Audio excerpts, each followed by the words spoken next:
Hi, I'm Greg Dahl. I'm the Senior Research Manager with WinField United, and I'd like to talk to you today about tuning up your tank mixes so you get the weed control you're looking for this year. In the old days, it was actually pretty easy to use herbicides. You'd pick a herbicide, and you may need an adjuvant, and you just go spray it, or maybe you needed a couple of herbicides, and you maybe need an adjuvant, you go spray it. There wasn't a lot of choices, and it was pretty simple. Well, with herbicide resistant weeds, things are no longer simple. They're pretty complicated, actually. Now we need to have at least herbicides giving us at least 2 effective modes of action. We need residual herbicides. We need adjuvants to make those work. A lot of times people are trying to put in insecticides, fungicides, fertilizers, biostimulants, and the new amazing miracle product that they just have to try. And it's pretty complicated.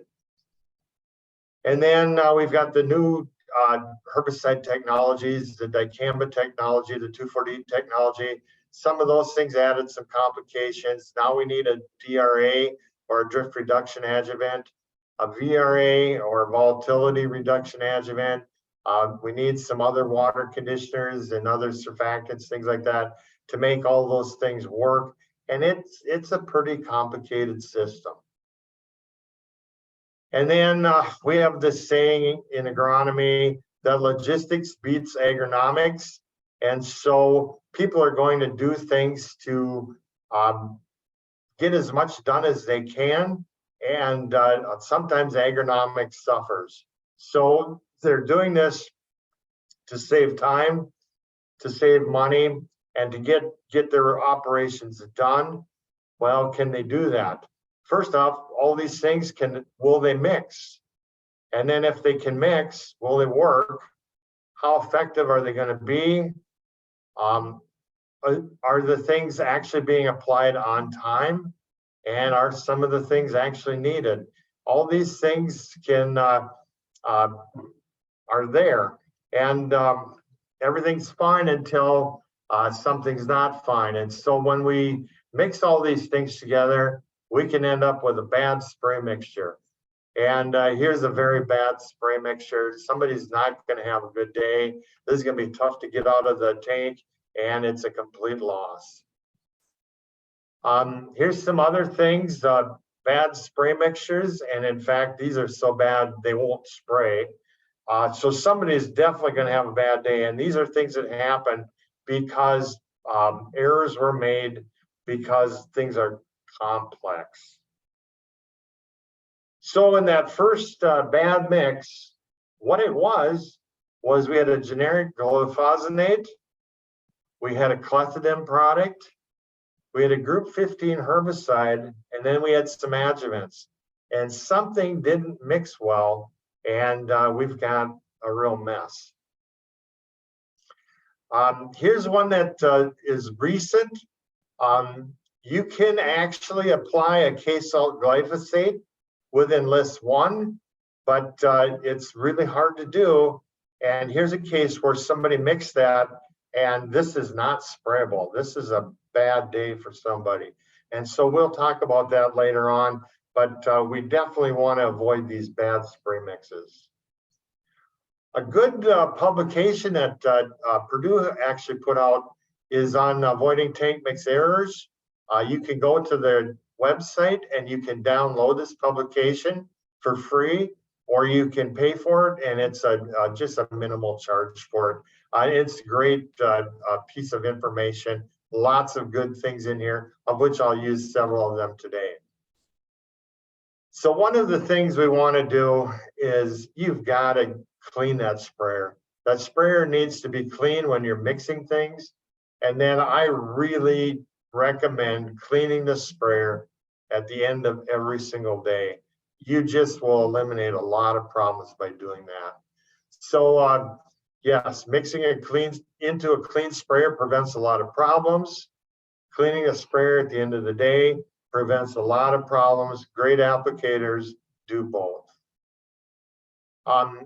The stuff that is left in the sprayer, if you don't clean it, is going to build up.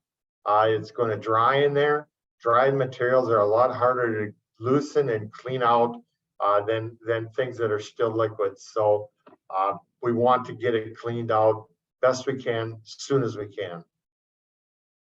Some general recommendations on cleaning the sprayer. You need to drain the tank. You need to rinse the inside and outside of the tank. Fill the tank half full with water and add tank cleaner.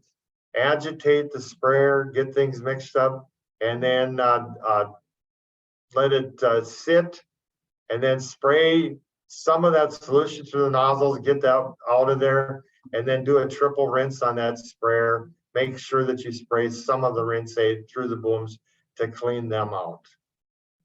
And I would inspect a lot of things. There's a lot of places things can get trapped and cause problems. The tank is actually one of the easier things, but we've got inductor cones, hoses, booms, screens, strainers, end caps, nozzles, and any place that is low, you're going to have things collect there and cause you problems. So start with a clean sprayer and end with a clean sprayer. Then let's talk about actually mixing. So let's make sure that you take and look at the containers, look at the product in the container. Does it look good?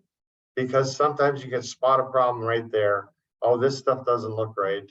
And so check those containers, read and follow the label directions, start with plenty of water. This is a problem. Many people don't use enough water. Mix in the proper order.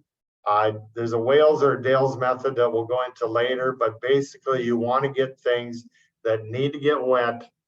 They need to get wet before you do any of the other mixing.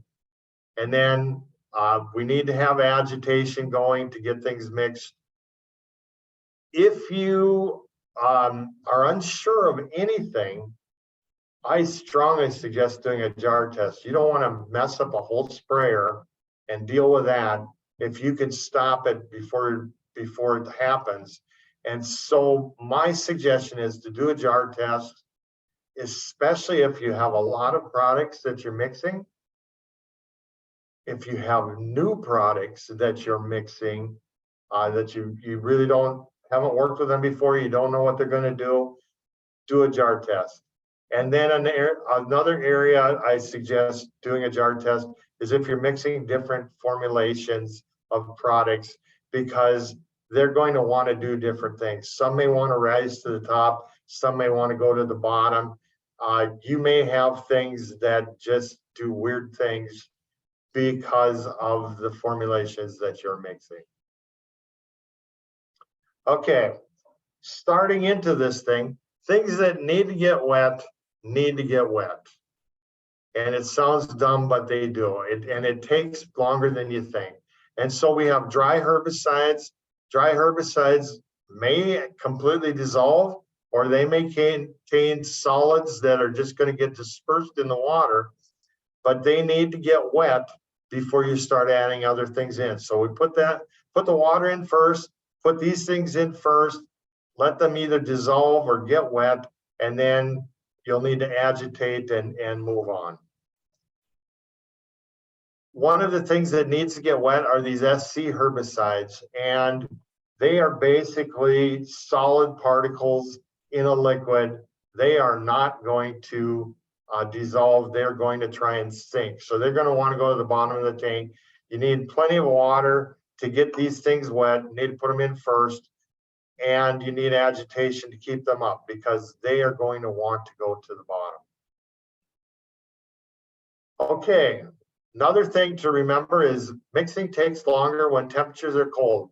If the herbicide is cold, if the water is cold, if the air temperature is cold, all those things will slow down your mixing.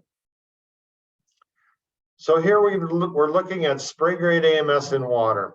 Spray grade AMS is a salt. It will dissolve completely in water, but it takes a while. And here's some stuff we did at the WinField United Innovation Center where we're taking spray grade AMS and dissolving it in water, but we're dissolving it in either warm water or in cold water. And so if we let the dry AMS dissolve in 90-degree Fahrenheit water, warm water. It took about 6 minutes for it to dissolve. And then when we took that same amount of AMS in the same type of water, but the water was 40 degrees Fahrenheit, it took between 13 and 18 minutes for that same AMS to dissolve in the cold water. So things take longer when the temperatures are cold. Okay, one of the things that we need to consider is formulation types. And the three most common formulation types are aqueous soluble salts, emulsifiable concentrates, and suspendable concentrates. And there are some other forms that we'll mention, but these are the three main formulation types, and they need to be handled differently. So aqueous soluble salts are the easiest one. This is like our glyphosates, our glufosinate, the Enlist 1. Those are all soluble salts. They mix easily with water. A lot of times they'll come as a clear liquid. You put them into water, they dissolve really nicely and behave pretty well. They react as salts, and so we can have some chemistry take place. Other things that happen is because they are salts, they can do certain things. If the water is too cold, those salts can actually precipitate out. They can fall out and go to the bottom. They can also salt out if there's not enough water in the tank, if the concentration is too strong. And then if we have our pH at the wrong level, either too high or too low, we can get things to salt out.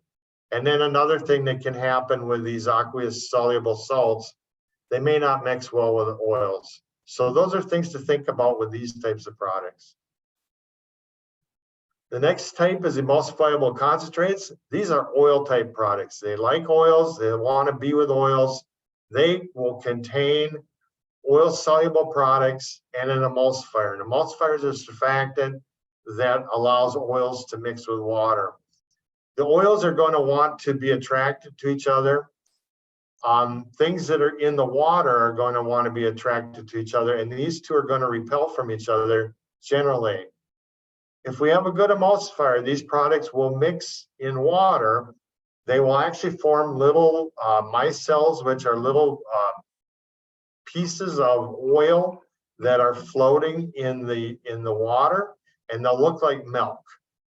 And a good emulsion will do a nice job. It'll be robust. It'll last a long time. But we have emulsions that aren't very strong, and they will start to fall apart and fail. And so if you have a weak emulsion, what will happen is it starts breaking down. The oils will go to the top. The water and everything that is water soluble will go to the bottom, and you have a separation. You won't be able to agitate your way to making this thing behave. So you need to mix and work with these products so that you get the results that you're looking for. One of the things, and I've already talked about this, the oils will go to the top, the water soluble products will go to the bottom, and you've got a mess. Suspendable concentrates are another formulation. And what you have is solid products that are suspended in the mix. You put these into the spray mixture, and they're going to want to go to the bottom. You need to have agitation and good circulation to keep these things off the bottom, and it's something you just have to deal with. And there's some other formulations just to mention. We have oil dispersible products. We have wettable powders. Thanks goodness, most of these products, which were awful to work with, have been remanufactured into suspendable concentrates. And so that's where these products have ended up. And then there's some dry flowables and some other products. These are much less common, and they have a few advantages and quite a few disadvantages. I want to point this one publication out. It's from Purdue. It's called Adjuvants and the Power of the Spray Droplet. It's a very good publication on describing adjuvants, what they do, why they're important, how they behave, things like that. And so we're looking at both activator adjuvants, which are things that make herbicides work better, and utility modifiers, which are things that maybe reduce drift, maybe break foam, things like that. They're changing something. And so the types of adjuvants are surfactants, oil adjuvants, water conditioners, pH adjusters, deposition and drift reduction adjuvants, and several other ones. Again, this publication, you can download it for free, or you can actually purchase it for a minimal cost. So let's talk about surfactants. This is the most common adjuvant class. They work on surfaces. It stands for surface active agent, and they work on surfaces. So wherever we've got surfaces, that's where you'll find surfactants. The first one we'll talk about is where you have water and air together. That's a boundary, and we have things that work on those surfaces. I'm sure that in the process of working with chemicals, you've generated some foam. That's where you've got surfactants actually working on the water and the air. You create foam. We can also go the opposite way, and we can break foam either with a defoamer or an anti-foam agent, and actually break foam at that surface. We've got water having a surface boundary with a solid, like the inside of the tank, the hoses, things like that. We've got water working on a surface where it's the leaf, and we're doing certain things so we can actually make that droplet land, stay put, and get into the plant better by working on that water leaf boundary. And then surfactants are used in emulsifiers, and so where we have an oil water boundary, the surfactant there, the emulsifier, is allowing the oils and the waters to mix and be stable, kind of a milky substance. Another thing surfactants can do is lower surface tension, which makes droplets behave better. And then in these surfactants, they're a combination of things building a surfactant. So there'll be an oil-loving side and a water-loving side, and it allows things to behave better because you've got areas that will work on these surfaces. Okay, so here's some mixtures, and they're all falling apart. The picture on the left shows something like a soluble concentrate. Going to the bottom, we have precipitation. Things are going to go to the bottom, and you're not going to be able to bring them back. The second picture, we have things going to the top. This could be an EC or an oil. It's going to the top, and it's going to be hard to keep it mixed. The next three pictures are things just collaborating, and they're just making cottage cheese. So that's a bad thing. And so all of these things are ways that those mixtures can fall apart and do bad things. And so we want to prevent these from happening. When we put a mix together, we want it to be robust. We want it to stay together long enough to get it sprayed, and we get our desired results. So here I've got some tubes, and we'll just kind of talk through this. The purple tube over on your left is simply a salt mixture. So we've got a soluble salt in liquid, and it dissolves fine, and it looks great, and it will behave itself really well. If we go all the way to the right-hand side, we have an emulsifiable concentrate mixed with water. We've got a good emulsifier in there, and that's what it'll look like. It looks milk-like, and for the current time, it should behave pretty decently. Right next to that one, we have a clear liquid with a brown area on the top. That it was an emulsifiable concentrate that fell apart. And now we've got the oil floating on top. All the water stuff is underneath it. And so that's not what we want to have, because that's not going to give us a good spray. We're not going to get our desired results.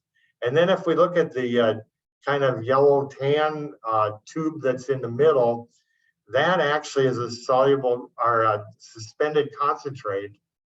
And it made a nice mix. We've got a nice mixture there. But if you look closely at the bottom, you can see things falling out. We've got precipitation going on. And without agitation, this thing is going to fall apart. We're going to have all of our actives on the bottom of the tube. So the different products behave differently. Okay, let's go into some things. We talked about jar test.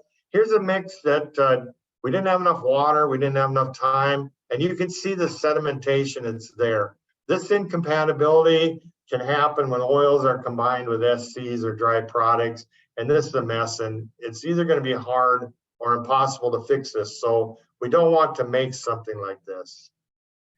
Here's one that's been fairly common for us. We have 2 SC herbicides. We've got mesotrione and we've got atrazine. Those are SC herbicides. They're solids, suspended. And then we've got some glyphosate in there, and we've got an oil adjuvant, stuff like that. And we didn't have enough water, enough time, or enough surfactant, and we made a bad mix. So this mix will not behave well, and it's going to be tough to clean up. But if we look at that original mix, this is the one from the previous slide, and we look at the next picture, and that one looks like a good mix. What happened was with the SCs, they were short of water and they were short of surfactant. And because those are solid products, they have lots of surfaces in there. And especially the atrazine is stealing surfactant from the mix. And as such, it causes a problem. What we actually did on the second one is we put in lots of water and we added some non-adic surfactant before we put in the SCs. So we had extra surfactant there. We put in the SCs, we mixed them, then we added in all the other products, and we've got a good mix. So you can change mixing order, you can do things differently and get good mixes, and that's what we want you to do. Okay, in the book on tank mixing from Purdue, it has a page dealing with mixing orders, and you want to look at the product label. You want to have lots of water in the tank, mix your dry products or the products that need to get wet, then agitate the mixture, then add in your other liquids, your emulsifiable concentrates, surfactants, and other things. Now you need to check the label, make sure, because sometimes there will be changes in the order by the label. And then the other thing is, if you come up with 2 products that have different mixing labels, you better jar test to make sure you can figure out how to put these things together so you do get a good mix. Okay, switching gears, plants don't drink rocks. And a lot of products actually need to be in a liquid form to get into the plant and to work.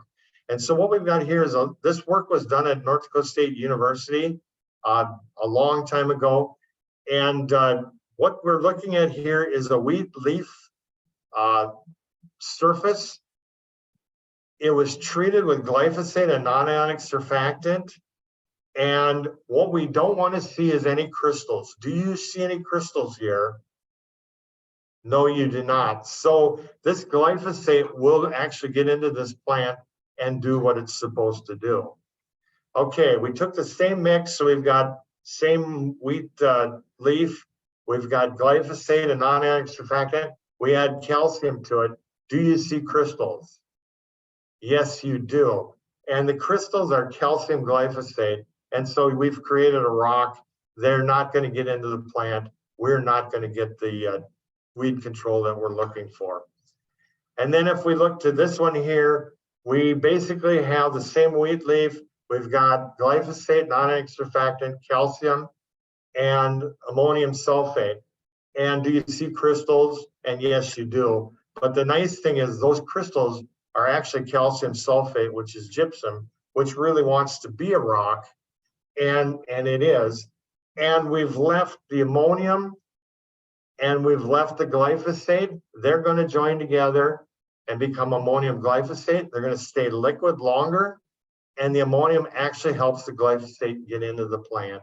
And so that's a good thing. We're conditioning the water and helping the glyphosate actually get into the plant. Okay, then there's an influence of pH on some herbicide mixtures. We've got products that are acidifiers, compatibility agents, things like that. These products lower the pH, often to pH 2 or less. They're going to actually improve the efficacy of glyphosate or glufosinate, but they may screw up a lot of the other tank mix partners. For example, ALSs like high pH. Many of the HPPD products like higher pHs, and if the pH is low, they may actually precipitate out and not work. So, and then another thing, as you're doing bigger mixes, a lot of the micronutrient products actually lower pH substantially, and they may cause you some issues as well. On the other side, we have some products that raise pH. One of them is called a basic blend, which is basically ammonia plus a non-nitric surfactant, and it can make certain products work better. And then most of our tank cleaners are some type of an alkali and a detergent to solubilize and raise the pH. Basic blends raise the pH to 9. Tank cleaners raise the pH to about 11. And they're good for making certain products work better, but for certain products that like a low pH, they're not going to make them work as good. Okay, some mixtures need to be sprayed immediately, and the flip side of that is don't mix them until you're ready to spray them, and then you do need to spray them right away. A good example of these SC herbicides, if you mix them with certain things, with the EC, stuff like that, you have things that are trying to go to the top, you have things that are trying to go to the bottom, and your mix is trying to break itself apart, and it may do that, and it may do that quickly. So you need to get those products sprayed before they separate, then you can't bring them back. Another one is we've found with the Enlist technology, you can mix a K-salt glyphosate like Roundup Power Max with Enlist 1, but you need to spray it right away. And if you don't, you may have some problems. It's going to try and precipitate out. And so here's some information we got from Bayer, and it's actually mixing K-salt glyphosates with Enlist 1. And the 4 tubes that are on the left-hand side, those mixtures were mixed and then let stand for 1 hour. And on the right-hand side, those mixtures were mixed, let stand for 24 hours. And you can see on both sides, you've got precipitate forming at the bottom. You're not going to be able to bring that back, and it's a loss. And now you've got something you have to clean up. So we do want to, if you do this, if you mix it, you've got to get it sprayed, and then you got to get that sprayer clean right away. In the tank mix book, there's a whole lot of things, hints to help you mix better. And we've kind of gone through them, read the label, start with plenty of water. Cold things take longer to dissolve or mix. Jar test, agitate, things like that. Use Wales and Dales. All of those things are right here. So I do encourage you to get that. Tank mixing is complicated, and you can have bad results. We're hoping that you have good results. So mix well so you can spray well and get the results that you desire, and clean that sprayer as soon as you're done spraying and prevent a whole bunch more problems. And I thank you very much for your attention and hope this was helpful to you.